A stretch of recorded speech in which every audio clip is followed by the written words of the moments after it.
I have to help people. I'm in a position to help people. My children are not here, but I can still share their love and spread light. You never know who you're helping or who needs Right, right. And as a woman of faith, it's up to us to spread that goodness that God has given us. And even, it's weird to say goodness and we've lost children, but God is still good even when it. times are bad. Yes. And for me, I know that I've had to come to terms with God being in control. Like you said earlier, we're not in control of this.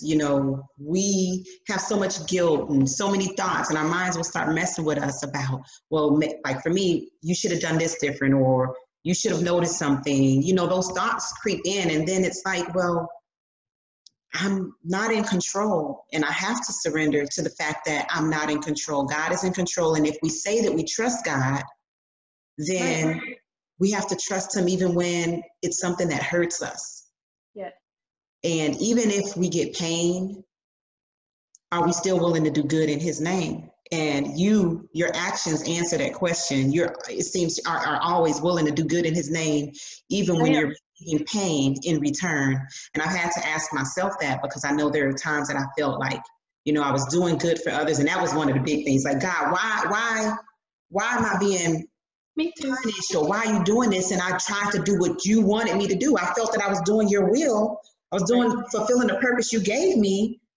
And now I'm getting all this pain in return. And it was like a light bulb. It was like, but are you still willing to do good? Even when you don't think you're going to get good in return, even when you know you might just get pain in return. Yes. Yes. It's the same thing for me.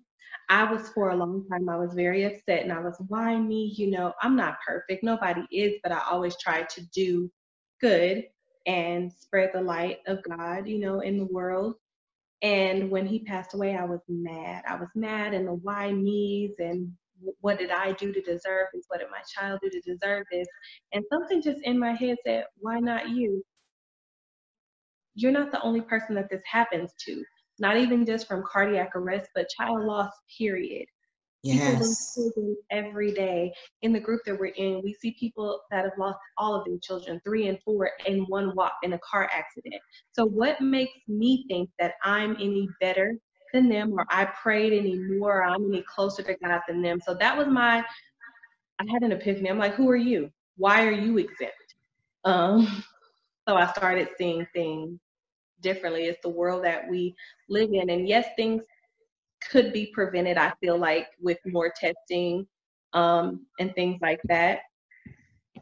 Could they really, if it's his will for it to happen, Now let's go on and dive in there, sis. Dive in. Yes, that is something that I struggle with daily. Yes, God's will. Do we truly believe and surrender to that? It's so hard.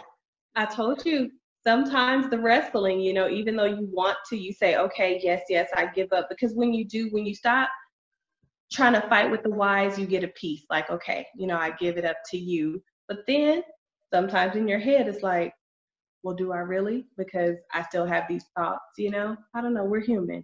Did you ever, when you were young, did they ever tell you, like, everybody has like an angel and the devil or whatever, you have two voices that you're hearing? And sometimes I wonder, I'm like, okay, so when I'm feeling at peace, I'm listening to the good side, and then when I'm struggling and I start fighting with God's will, it's like, okay, I'm letting my lower self kind of control my thoughts at that point. I don't know. And it's day to day. Some days I feel, like you said, that peace, and I'm like, okay, it's God's will. And I will say this, when I surrender to God's will and I stop thinking that I could have done something different, that's when I am okay. Yeah. It's that book that says it's okay not to be okay.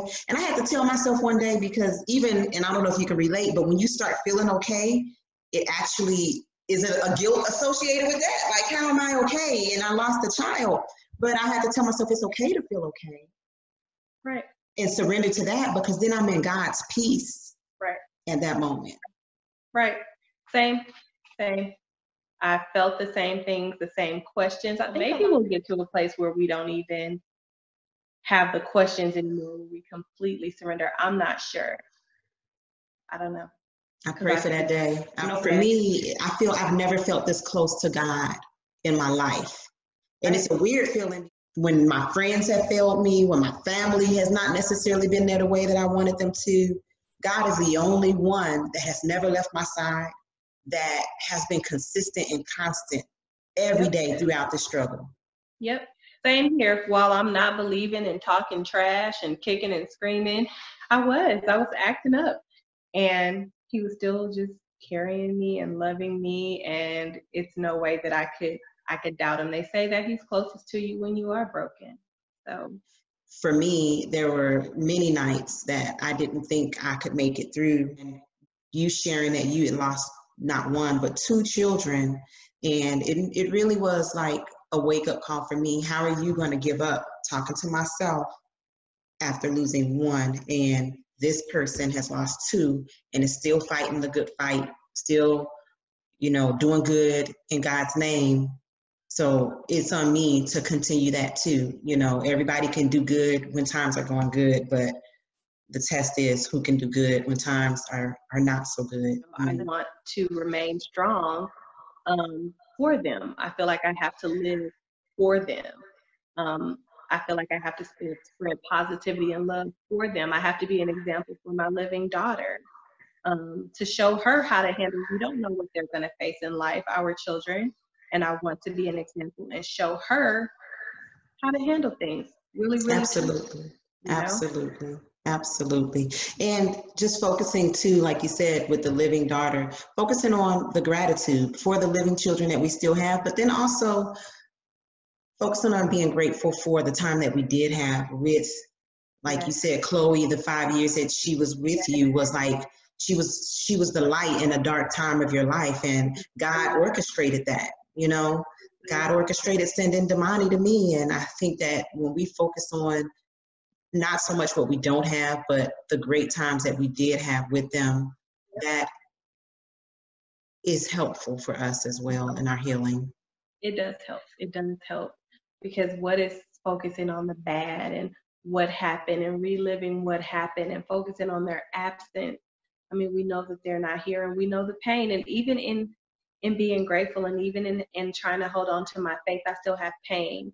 But just if we just delve into it too much, that's not good for us and it's not going to do anything for us. Do you think it's a choice? I feel like I do choose every day. I make that choice. I told you as soon as I wake up, I pray, I meditate, I listen to some kind of or read some kind of inspirational sermon. Some days, even though I do that, it's still a very heavy day. Even 6 years later for after him, there's still very heavy days. But it does Even before losing Chloe, it was still pretty heavy after 6 years. it wasn't, oh no. So it wasn't like it was in the beginning. But there would be still heavy days, even 6 years later. Sometimes I would just have a very ugly day. That was just my journey. I know everybody's different in how people respond to things, but it wasn't like in the beginning. It wasn't like now. But there So were you still. were able to find joy again? I was. I was. For me, it was kind of around a little bit after 3 years. That's just for me. Everybody's different. But yes, I was. It was like his absence, it was present, but it wasn't, it was like a song playing in the background all the time, but it wasn't front and center. But Mm. it wasn't. I was able to enjoy my girls or enjoy what I'm doing. Yes, I recognize that he wasn't there. And yes, there would be a tug at my heart, but it didn't knock the wind out of me and make me collapse to the floor and cry like in the beginning. There's so many messages out there that it's not going to get better. It's going to be pain and anguish for the rest of your lives. But, you're showing us that you have to choose. Every day, though. Yeah. Every day, over Yep. and over again, every day. Because some days you wake up and you're just, I don't want to. They're not in my world. I still miss him. I'll miss him till I no longer exist. But you just have to choose. And I have to because I have to see my babies again.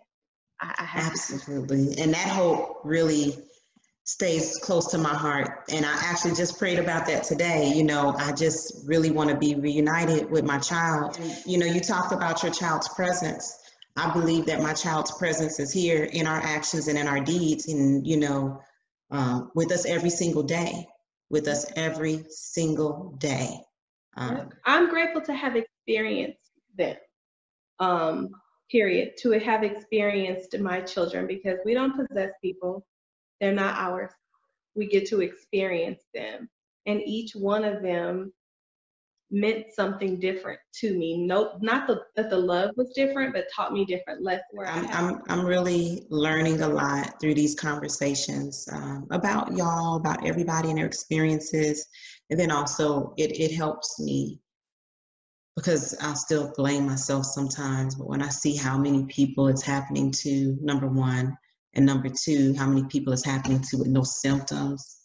Because like from in my mind, it's like, surely there was a symptom, or since there wasn't a symptom, maybe I did something that caused it. But like, it's more and more that I'm hearing that similarities in the stories. It's like, there really wasn't much that I could have done. Never had symptoms. No, I told you, I go through that as well. That's that, like you said, that devil on the shoulder. I feel guilty because they wouldn't have had the condition if I didn't give it to them. But it's not like I created myself and gave myself the condition. Right. But I still feel bad about it. So it's just, adjusting to this new life without the love of my life, because that was my baby. That's the first. The first. Yeah. And not that we love them anymore. It's just they make you a mother and completely transform who you were before. I understand. Yeah. And I love Ahmad equally. I love him just as much. And it's just, I just never imagined a life without either one of them. Nope, me neither. So. Me neither. Once I rebuilt with the girls, I'm like, okay, you're doing better. Learning how to cope with his absence and finding joy again, and getting back into life where the grief wasn't just ruling me. And then here again it comes, but we'll get through it.